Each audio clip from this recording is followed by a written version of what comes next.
All right, hello again. We're continuing on the discussion of ionization sources with mass spectrometry.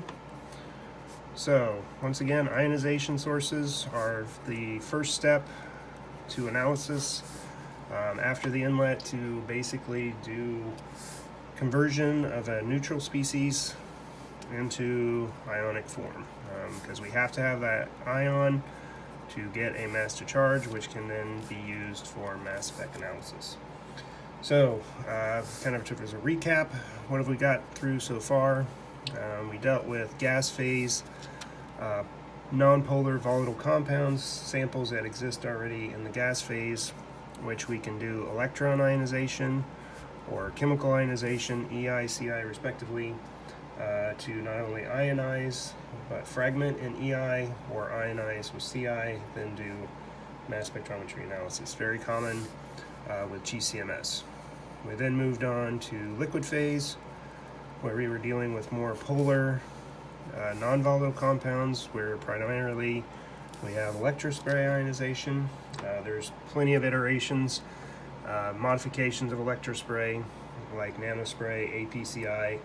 I still encourage you, if you are looking for a topic for a presentation or for a term paper, that development of new ionization sources we haven't covered would be great. But today we're going to be focusing on solid phase. Very similar to when the electrospray was developed, was looking at investigations of large polar non-volatile compounds, especially biomolecules. That was also led not only to electrospray, but around the same time to MALDI. MALDI is an acronym, just like everything else, which stands for Matrix Assisted Laser Desorption Ionization. Lasers. All right, so once again, I mentioned there were two individuals that shared the Nobel Prize in Chemistry regarding mass spectrometry. One of those was Dr. John Fenn, and the second with mass spec, ionizations with mass spec, was Dr. Kiyoshi Tanaka. Both of those shared the 2002 Nobel Prize in Chemistry. There's actually a third person who actually was developing the 3D analysis configuration with biomolecules. But just to give you some faces with these individuals, so Dr. John Fenn, who's no longer with us, passed away almost 10 years ago now. But was in his 90s, 92, still going to conferences and still talking about research up to his death. Still trying to advance what he established 25 years at that time. So Dr. Fenn, mentioned him a little bit during electrospray, but today we're going to be talking about MALDI. So Dr. Tanaka was actually very instrumental with the advancement of mass spec with this technique. So if you're curious, the third person was Kurt Vonvich, who actually, his work with NMR, nuclear magnetic resonance, for the basically deriving the 3D structure of biomolecules with that technique. So the award was given for the advancement of analysis with biomolecules, specifically peptides and proteins, were the first two with mass spec, and then the third being with NMR.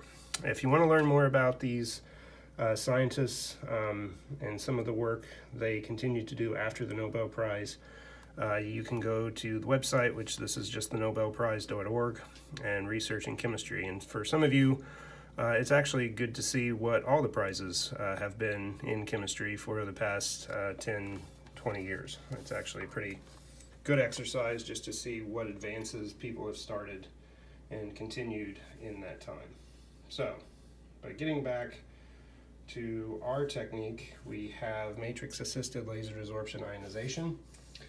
And as the name implies, we have a couple of things which are very important. First is the sample being embedded into a matrix and then converted into a solid form. That ionization is then assisted with a laser, and the laser is actually a pretty common thing, and if you've never heard of a laser, well, you know, here you go. In essence, a sophisticated heat beam, which we called a laser. So, lasers, a little bit more complicated than that, but the main aspect is that we are going to heat up a dried spot that we have in a matrix, heat it up with a laser, which allows then the desorption, and finally that desorption leads to a gas phase ion. So we're going to be going from a matrix that's in a solid particle, and then through a assisted process with a laser, going through a desorption sublimation process to eventually get what we want, because once again we can do that with mass spec. Okay, so what are we dealing with? Well, what we do with MALDI is you basically take a vial, and I'm going to put whatever sample, okay, it might be a tissue extract, it might be some type of biological specimen that you've obtained either through some bodily fluid or through some excretion. Sounds wonderful, I know, but to that sample we're going to add a specific matrix. We'll talk about the different types of matrix in just a second, but there are very specific characteristics that matrix has to have that we need to basically complete this experiment. Okay, so what are some characteristics of a matrix?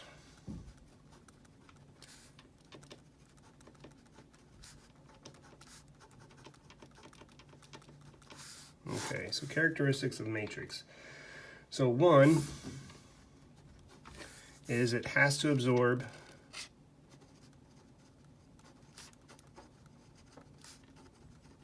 your laser wavelength. Okay, so whatever instrument you have in your MALDI source has to be able to absorb the energy at the specific wavelength of your laser. So an example, and a very common laser,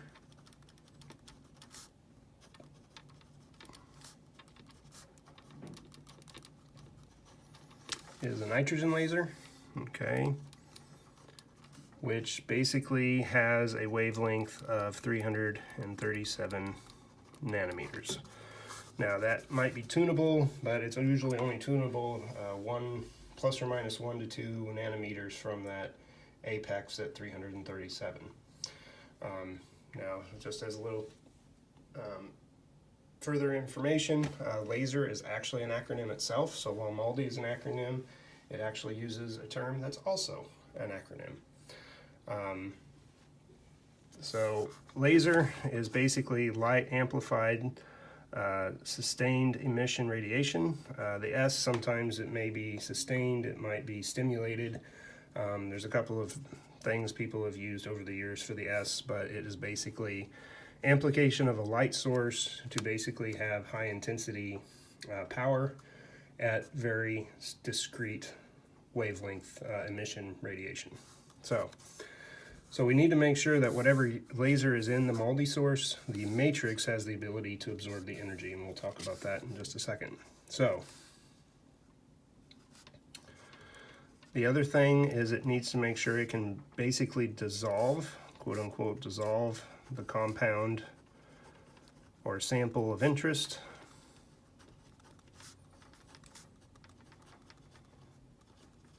And what that basically means that we can get a good distribution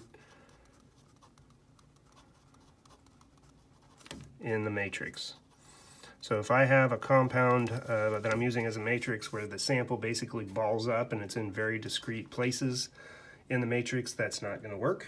We need to make sure that it can distribute that sample, good distribution in matrix, and what I'm referring to is of the sample. We don't need little pockets of sample that are basically gelled in one specific area. We need to make sure that it's dissolved, quote unquote, dissolved and distributed throughout that matrix. So We also have to make sure that it has basically low to no chemoreactivity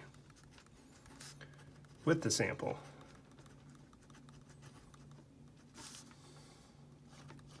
And the reason why is it doesn't modify the analyte. Okay, if we want to do any type of post modification, we need to do that during the sample preparation, that we can control what that modification is. We don't need that occurring basically randomly with whatever matrix compound we're trying to use through the analysis. So we basically need to have low to no chemical reactivity with our sample. We need to make sure that it can form a solid drop or crystal on the surface of our sample plate. Okay, when we go through that process, we'll talk about that, because we need to basically make sure it dries out and forms with that sample a nice solid drop or solid crystal on our sample plate. So we need to make sure once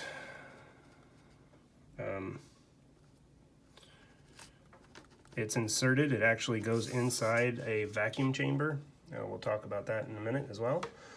So we're going to insert this sample plate into a vacuum chamber, so we need to make sure that it does not evaporate when exposed to vacuum. If basically you put it in a vacuum and it goes away, then we'll have nothing to analyze with our system. So we need to make it's vacuum stable, or it has vacuum stability, but we don't want it too stable in the sense that it basically will not convert into a gas phase. So it does need to have sublimation capabilities.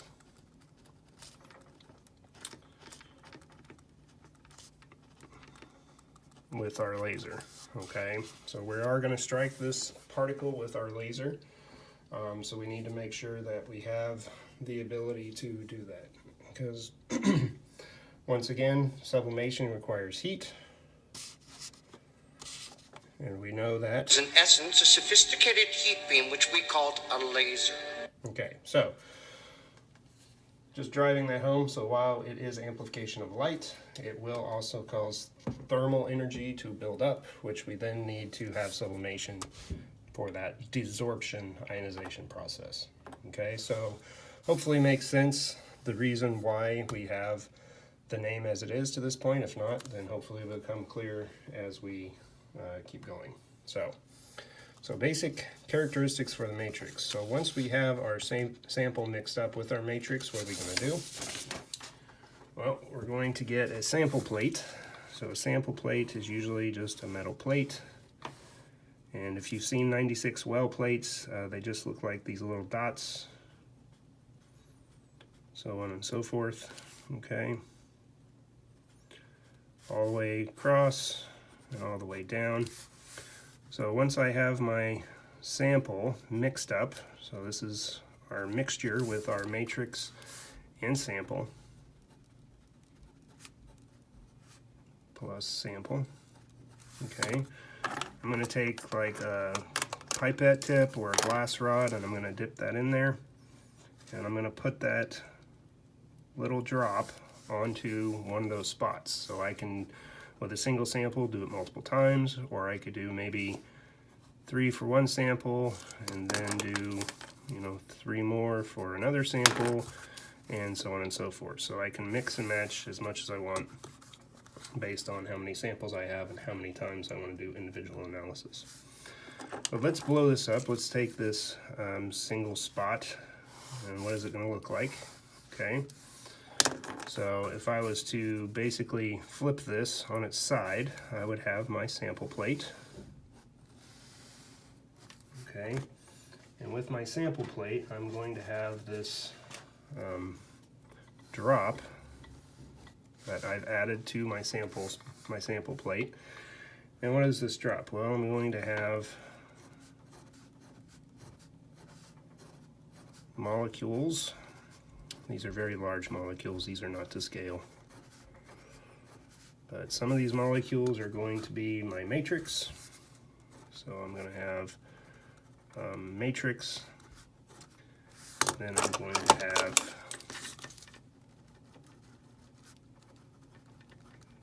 my analyte of interest, or my M, and my concentration for this is going to be many more matrix molecules than I'm going to have analyte molecules. Okay? So I'm going to have a distribution of matrix to analyte, okay? And once I spot that on there, I'm going to give this a little bit of time to dry out. So I need this spot. So when I spot onto plate,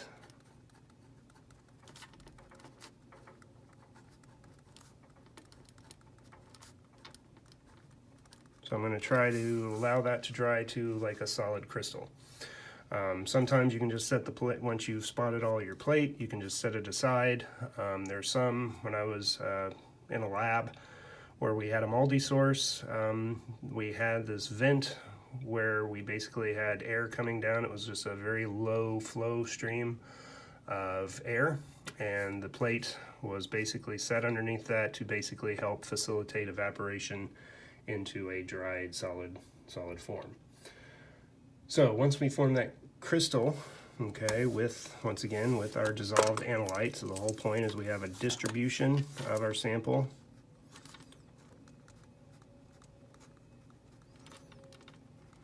We have our dissolved analyte in there. It's ready for analysis. So what I'm going to do is I'm going to have my laser.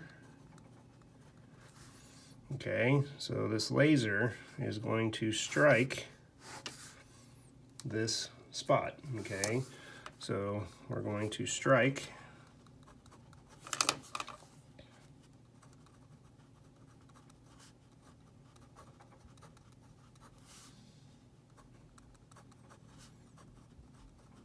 okay, we're going to strike that sample crystal with the beam. Lasers are timed. Okay, so this is a timed pulse. Okay, so it's not going to be a continuous beam. It's going to be like a flicker. It's going to strike, strike, strike, and that frequency is going to be based on whatever the frequency of the laser is. So you can control that to some degree, but you can create the frequency or the hertz of that laser strike. Okay, so when that occurs, you're going to get a couple of things. One is you're going to get a desorption. They're going to desorb portions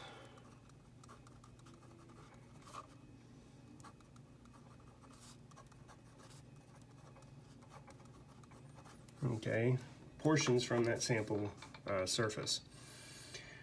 So you're basically, it's like ablation, which is just a fancy word for chipping off that sample surface. Well, the point is that when these molecules, these matrix molecules, absorbs the radiation, what happens? Well, if it's got a chromophore, it's going to absorb that energy, and it can do one of two things. It can release that energy, and what happens? Well, if it has a ability to alleviate that energy in the form of light, it emits photons. But what's the other process after energy? What's another process that can occur if it can't release that energy as photons? What's the other means of releasing the energy? It's going to release it as heat. And what is that heat? Where does that heat go? It goes to its surroundings. That surroundings are that droplet. It basically starts to heat, which it then will desorb from that surface by sublimation. The exact process is still under investigation after all these years. It's still being investigated. But basically what you're seeing is you're seeing your matrix, which is gaining that energy from your laser. So energy transfer from laser. Okay, so then that causes heat.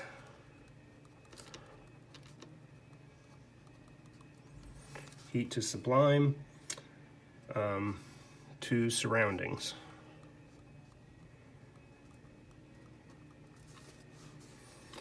And then we see sublimation.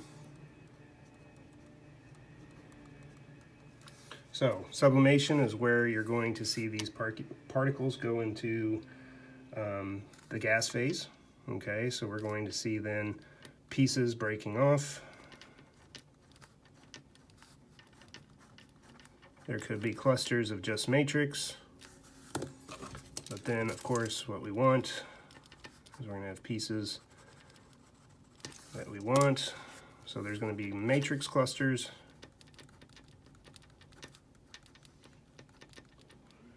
There'll be a small amount of clusters with analyte.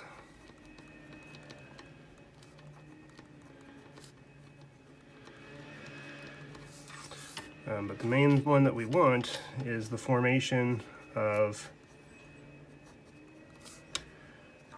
a desorbed process, which is an ionized form. So I said before that the matrix has to have little to no chemical reactivity. The main reason is because we don't want to modify the structure itself. The only thing we do want that matrix to do, besides allowing that energy to transfer to cause sublimation, which is your desorption process, desorption from that particle, from this crystal, but we do need ionization. So the only reactivity that we want is not with the structure itself, except with protonation. So we have our matrix-assisted laser desorption ionization. Okay, so that protonation is always singly charged. So that makes MALDI very unique in the sense that it is singly charged species that is the dominant form coming out of your source. So that is directly opposite of electrospray, where you can actually have not just singly charged, but you have the potential of having multiply charged species depending on your molecule. If your molecule can really only accept one charge, then chances are you'll get singly charged with electrospray. But with MALDI, it doesn't matter if you have the ability of having 20, 30, 40 different protons, it will predominantly be singly charged. In fact, 90%, 95% of the ions coming off that are measured will be singly charged. So the nice thing about this process is that because the matrix is what's being used with the laser, that means the laser wavelength doesn't change with analyte. Okay, so if we do have a laser change, that's what prompts a matrix change, but that means that the laser is independent of the analyte. Okay.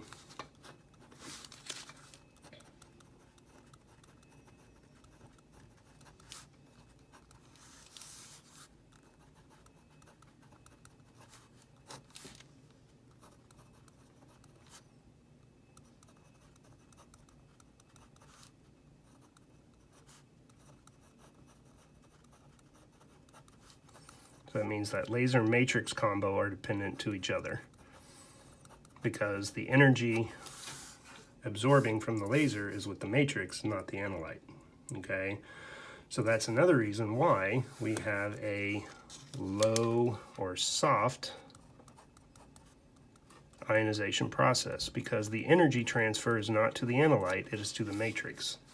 So the energy involved is very small to allow that desorption to occur and then ionization to occur. So one thing I guess I need to add to that list of characteristics to the matrix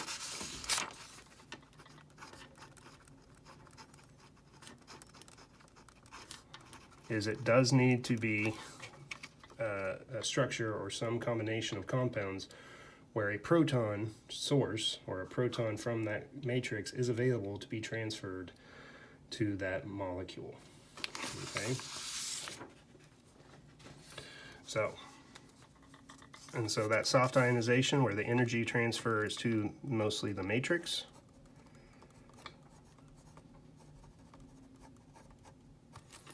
In terms of analyte, in terms of energy, since most of it is going to the matrix and not the analyte, we see predominantly singly charged molecular ions.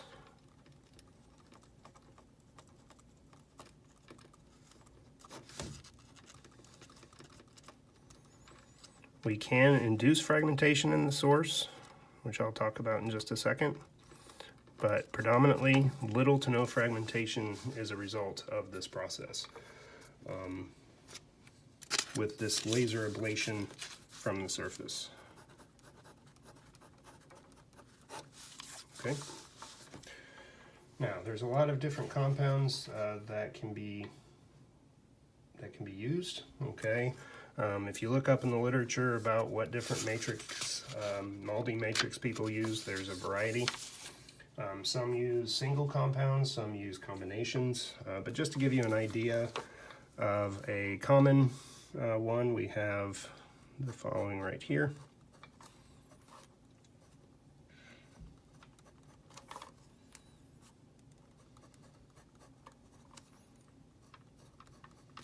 Okay, so 3 amino 4 hydroxy benzoic acid. Okay, so this compound is good because we have our proton source. This compound, besides the donation of a proton to allow the singly charged molecular ion to form, it's pretty much unreactive with biomolecules, proteins, peptides. It goes into a nice dried crystal. It has vacuum stability. It sublimes upon the laser strike. The conjugated system is actually very well suited for nitrogen lasers. So it is actually a good common matrix that you'll see in MALDI. Now, whether it's used individually or it's got some combination of other compounds, there's a lot of different acids that people will try to combine to create their AKA magic bullet for their MALDI source with their compounds. And it really just depends on what compounds you're dealing with and who gets success with an individual instrument with their individual lasers. So, because of the laser being a pulsed source,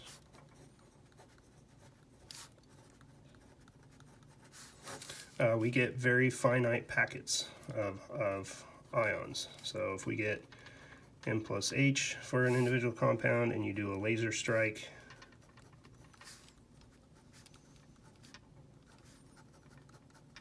okay, you're going to get T1 and then T2 and T3.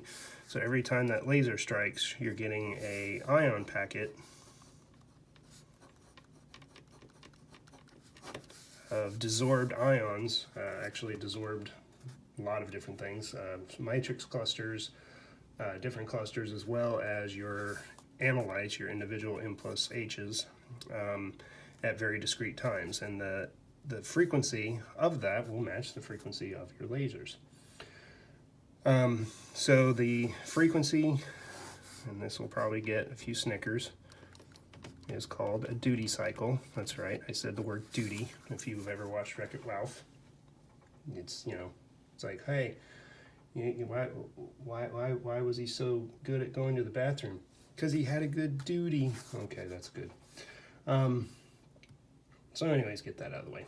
So the reason why I bring that up is because there is actually a mass analyzer that's commonly coupled to MALDI, and that's because of this cycle. So the MALDI source can actually be coupled to pretty much any mass analyzer, but when we talk about mass analyzers, a very common one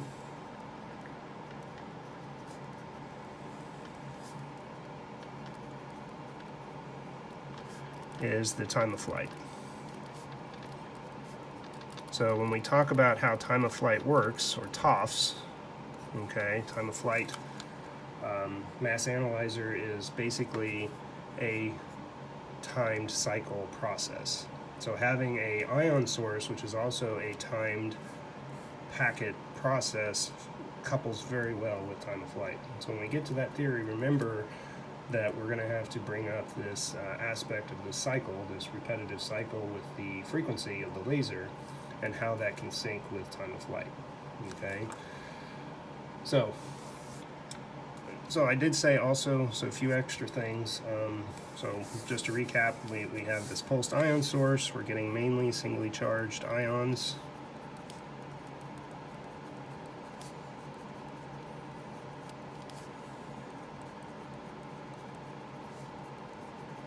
Okay, singly charged molecular ions. Now, if you do want fragmentation, okay, if you want to try to induce fragmentation out of the source, okay, you have the ability to do that. So this is soft ionization.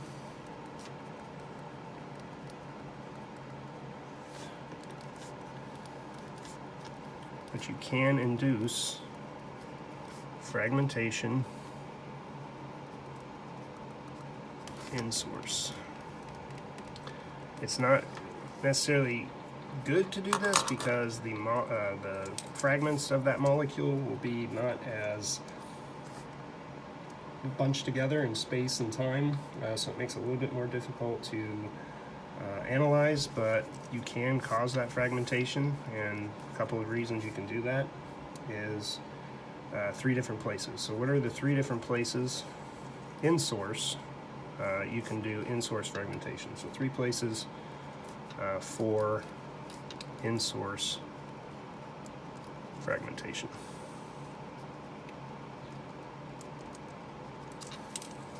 Okay, so one is at the surface.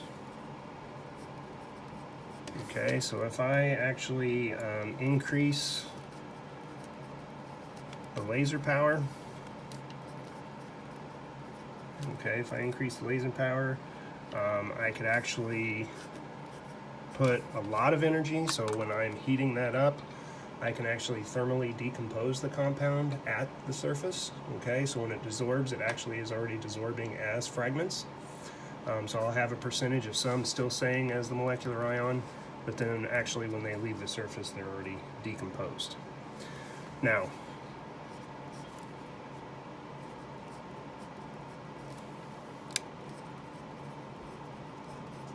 that amount of energy, depending on your stability of your compound, it might actually gain enough energy, but it won't actually fragment at the surface. It might do it right after desorption, okay? So you might actually be able to do that still in source, okay? Still in source fragmentation, but it actually occurs right after, okay? So the ability to do that right after desorption, or let's see, another way to do this is some distance after desorption, or alternatively is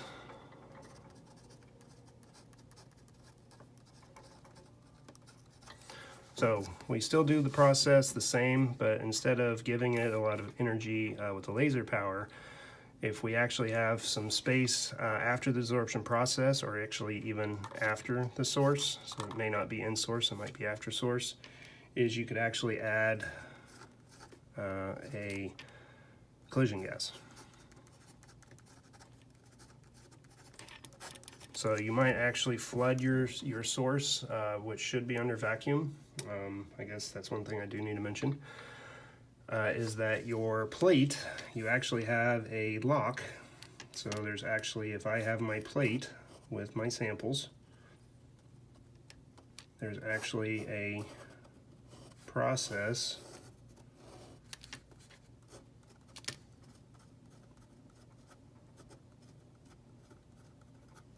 so your source is under vacuum. This is where, when the plate enters in, this is where we get our laser strikes.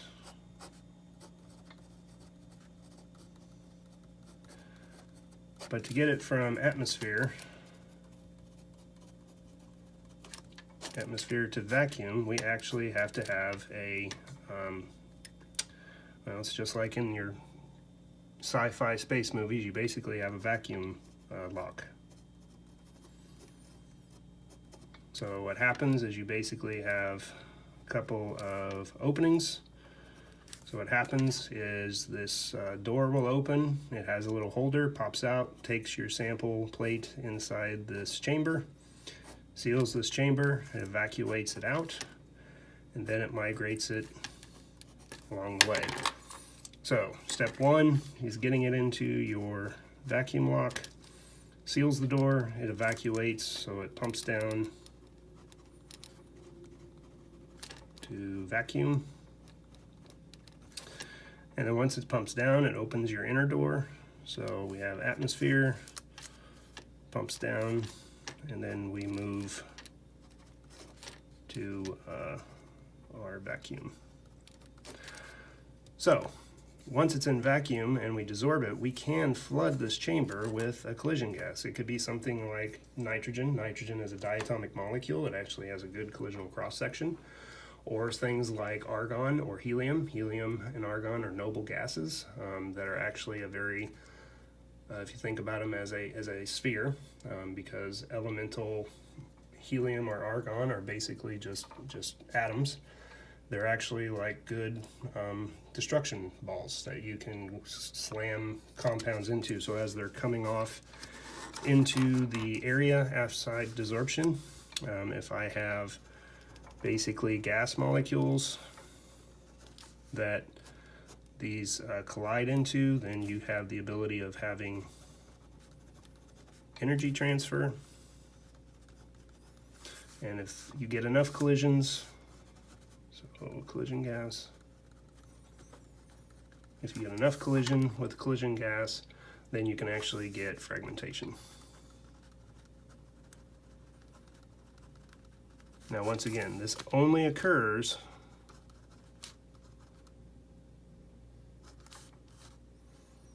with, only with experimental choice. So if you choose to do this experiment, that's fine, but you don't have to. Most of the time you don't have a collision gas in there. You only choose to put it in there if you want to undergo fragmentation. So a name for this is if you are able to gain enough energy in the source and then it actually fragments after the source. This is known as post-source decay, or PSD, okay? So if you want to try to induce post-source decay, if you have a high amount of pressure in your source, your ions can collide with those gases, that pressure, those gases that cause that pressure. And if it gains enough energy as it keeps moving down, it will eventually fragment. So you can actually get some fragmentation, and if you can tailor it right, you might be able to get molecular ions and fragments at the same time.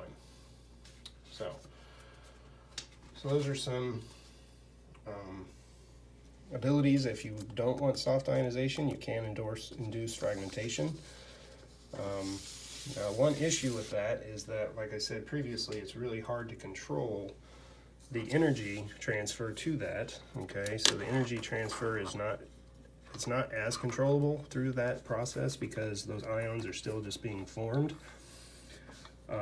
So you run the risk with things like post-source decay, create what's known as a metastable ion.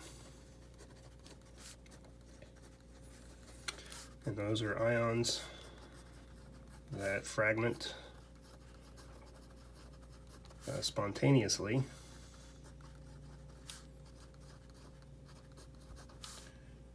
in a region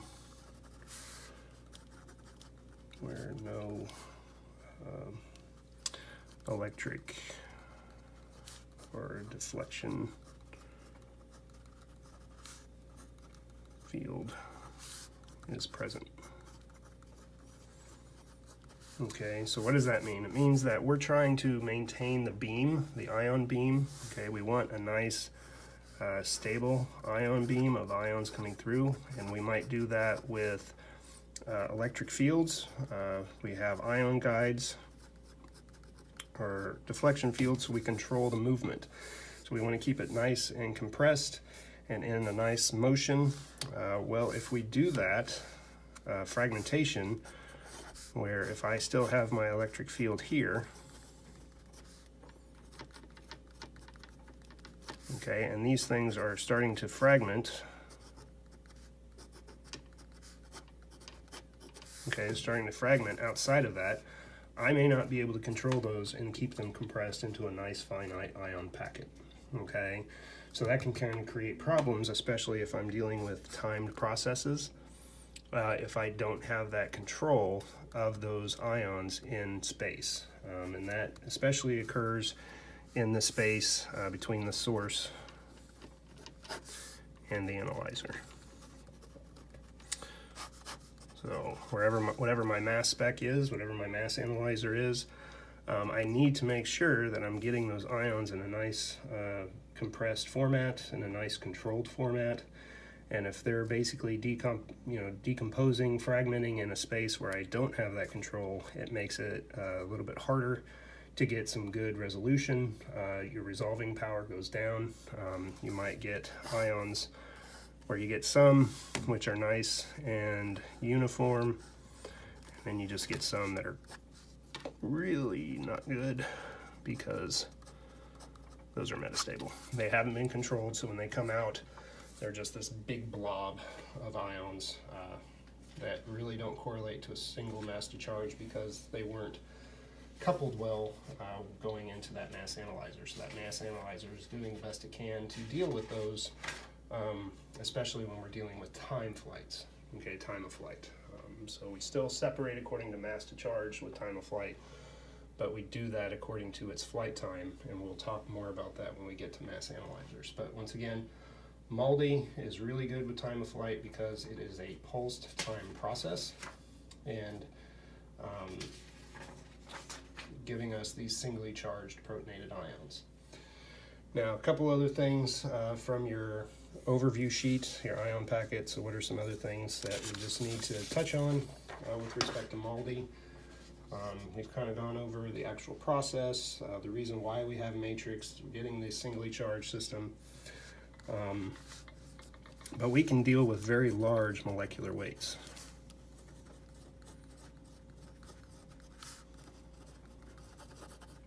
Okay, so what do I mean by large molecular weights? Well, once again, if I want to try to easily analyze a molecule and I know I'm going to get a singly charged process,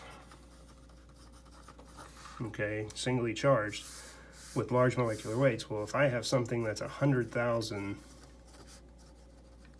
atomic mass units and I send that through electrospray, and let's say this thing has the ability to, because of its size and the number of polar moieties that can accept a proton, let's say out of that 100,000 mass units, let's say there's 30. Well, theoretically, you could get 30 charge states, so you can get multiple charge states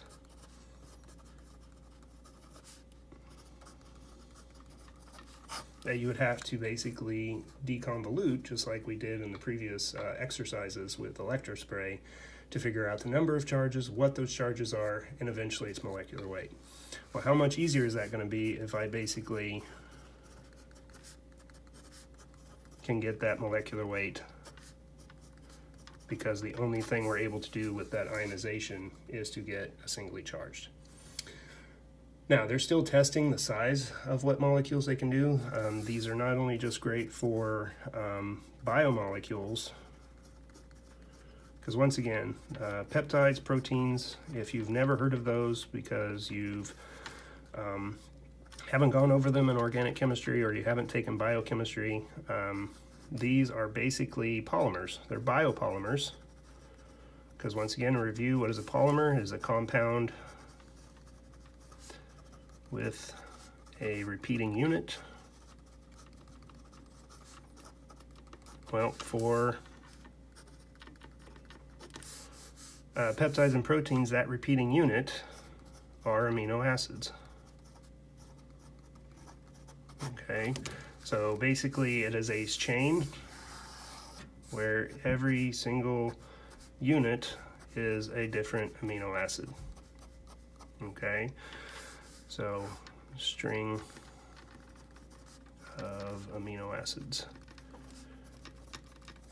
And depending on what that string is, if it's a series of glycines, alanines, prolines, or whatever, that structure will then start to fold and bend to create you a sphere, or not necessarily a sphere, a structure that's going to resemble something very unique. So every time I draw it like this, that's basically to represent some three-dimensional structure this string of amino acids have taken. Those could be beta sheets, those could be spirals, those can be, there's a whole series of classifications. So if you are interested more about learning about that, we'll touch a little bit about this, especially when we do data interpretation with proteomics, these biomolecules. but it's actually something you could look into with biochemistry. But my point here is that polymers, the bio nature is what the field in mass spec is usually looking at, but you can actually get synthetic polymers. So synthetic polymers, which are like the rubbers, the glues, the plastics that we use, we have to characterize those. We have to basically make sure that the structures of what that polymer is being made is true. And so because we get large molecular weights, very high molecular weight compounds with these synthetic polymers, they make them very good for MALDI analysis. Okay. So once again, you're really limited by making sure that polymer is, you can dissolve that, distribute it through a matrix, and that matrix through that process is actually able to absorb your laser energy. Soft ionization, because it being a solid, the process of with salt is not necessarily a problem. It's more tolerant of salts. So really your limitation is just finding the right matrix or a combination of matrix compounds. So matrix, so either finding a single compound or mixture that's appropriate for whatever compound of interest you're interested in. Because of that nature, they're not easily compatible with chromatography systems, because we're dealing with solid crystals that we have to spot. So if you want to try to sit there and fraction out an LC, mix it up with a matrix after evaporating that LC solvent and then spotting it and doing that, that's fine. People do that. But the reason why MALDI is so great is, what if I take my protein and I cut it down, so I basically do what's known as a digest. So I take an enzyme, which is just another protein, and what it does is it breaks it down into individual peptides,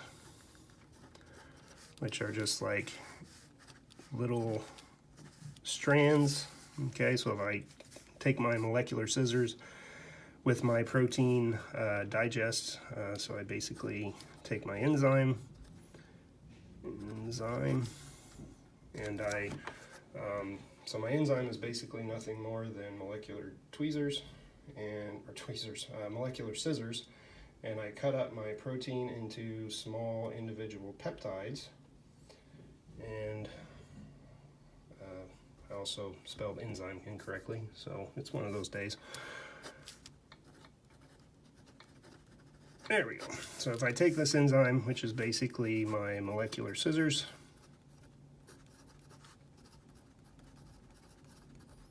so I can then cut up my protein into peptides.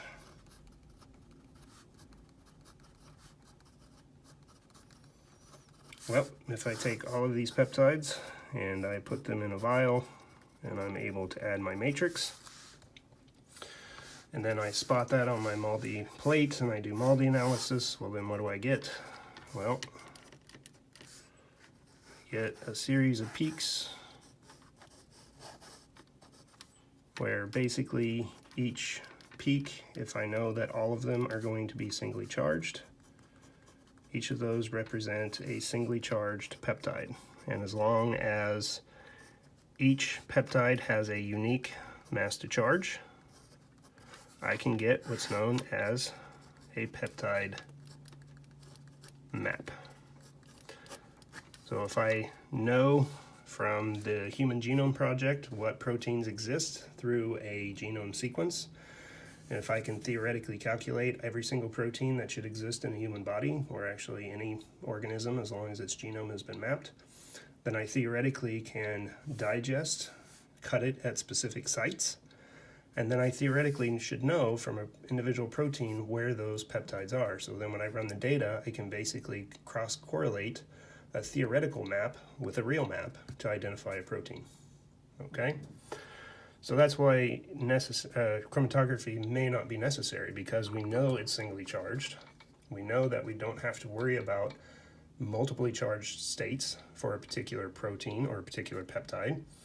Then we can do a mixture of peptides, and as long as they are separated with different mass to charges, I can get them individually.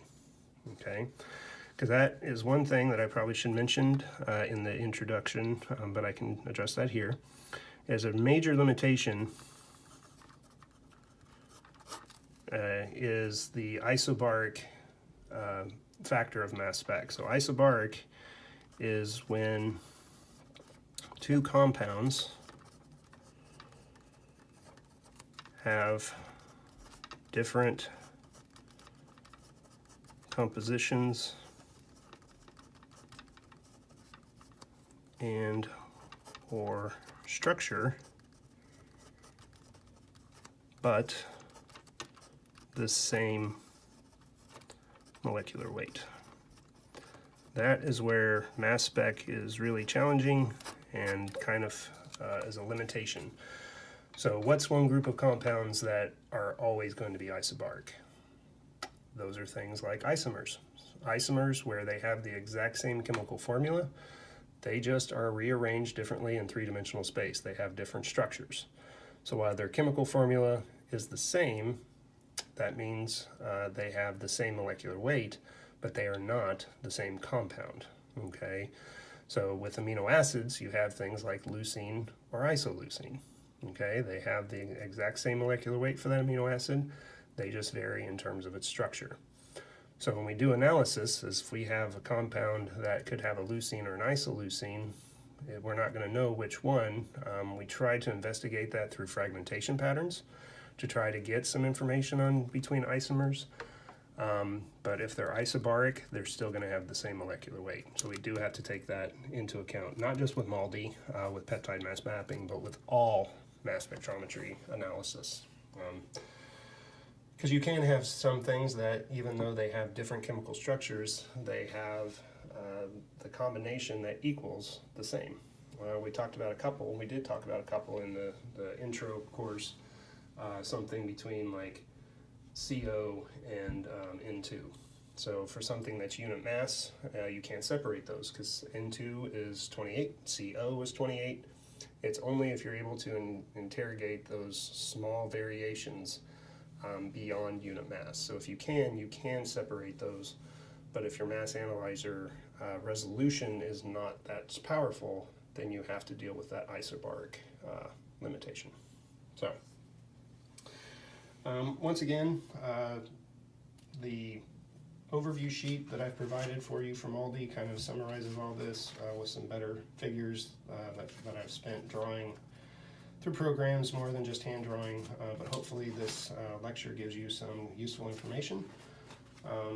Still going to be talking about ionization, ambient ionization with DART, direct analysis in real time, as well as DESI, desorption electrospray ionization. It is one of those variations of electrospray, but given its unique nature, I think it's important to talk about it as well as individually.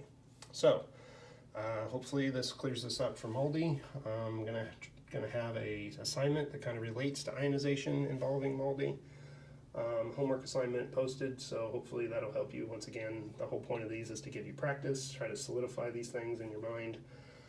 But if you have any questions, please do not hesitate to email me, put it up in a forum, get some help, not just from me, but if you have classmates that you want to send it out to the ether to get some help from your classmates through a forum, that please start that discussion as well.